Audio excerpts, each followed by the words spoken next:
Factoring polynomials. Here are the state standards that go along with this lesson. And to be successful today, you need to be able to find common monomial factors of polynomials. Basically, that means you got to be able to find your greatest common factor. And you have to be able to factor polynomials. And you have to be able to use the factor theorem. A couple vocabulary terms you need to know. Factored completely means a factorable polynomial with integer coefficients is factored completely when it is written as a product of unfactorable polynomials with integer coefficients. So sometimes you factor and you have to factor again. Again, it's factored completely when every factor is unfactorable. So you got to factor down to where you can't factor anymore. So basically, you just continue to rewrite the polynomial until it's in completely factored form. And factor by grouping. Usually we factor by grouping if there's 4 terms. So for some polynomials, you can factor by grouping pairs of terms that have a common monomial factor. The pattern for factor by grouping is shown below. All right, so again, usually we factor by grouping if you have 4 terms. You try to group them together. 2 terms have a common factor of r, and then these 2 terms have a common factor of s. So if you factor an r out of the first 2 terms, you're left with a and b. And if you factor an s out of the second 2 terms, you're left with an a and b as well. A and b becomes one factor. That's your common factor now. And then r plus s becomes your other factor. Factor by grouping is easy if you understand the process. It works very much the same way every time. And it's also, for me, it's easy to recognize when to use it because it's the only time when you usually start out with 4 terms. If you start out with 4 terms, you're probably going to go straight to factor by grouping. All right, let's look at some examples. Finding a common monomial factor. Again, this is another way to say find your greatest common factor. So it says factor each polynomial completely. So a says a cubed minus 4x squared minus 5x. I think I said a here, but x cubed minus 4x squared minus 5x.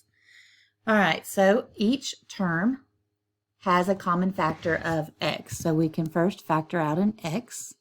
If we factor an x out of the first term, we're left with x squared minus 4x minus 5. So what we did was factor out 1x from each of these terms. So you can see that the exponents decreased.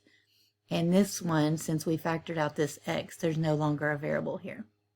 All right, now this is a trinomial. This is a quadratic trinomial, so it probably can be factored further. So we know that we're going to multiply to get x squared. So we're going to have x times x.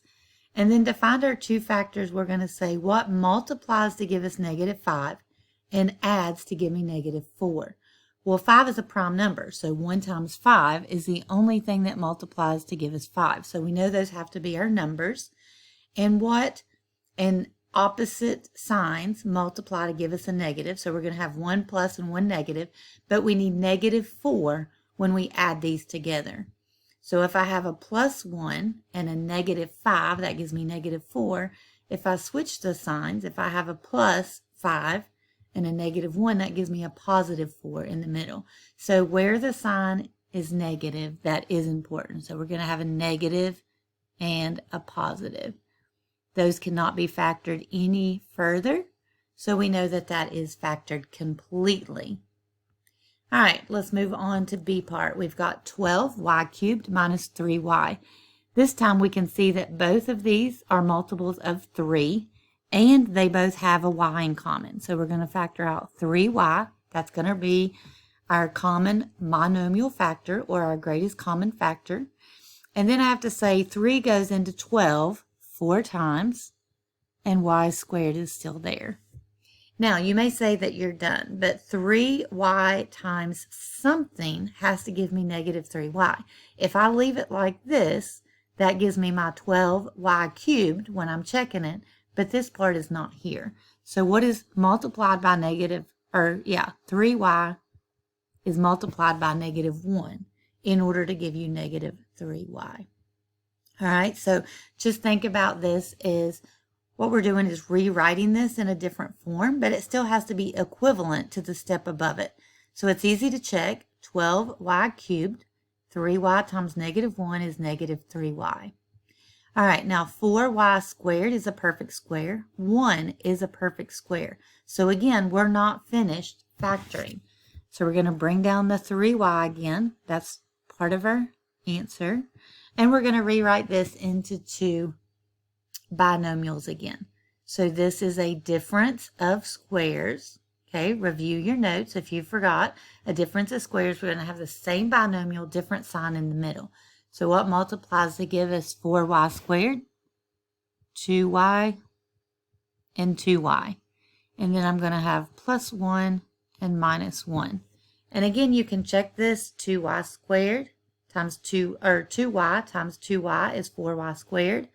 Minus 2y plus 2y, cancel the middle terms. 1 times -1 is -1. So again, that is completely factored form. All right, C part, we've got 5z cubed plus 30z squared plus 45z. We know that all of those are multiples of 5, so we know we can pull out of 5 or factor out of 5, and they all have a z. So factor out 5z, that's your greatest common factor, and then 5z out of the first term leaves z squared. 5 goes into 30 6 times, so 6z, and then 5 goes into 45 9 times. And since we pulled the z out, this is just 9. All right, since that is a trinomial, a quadratic trinomial, this will probably factor again as well.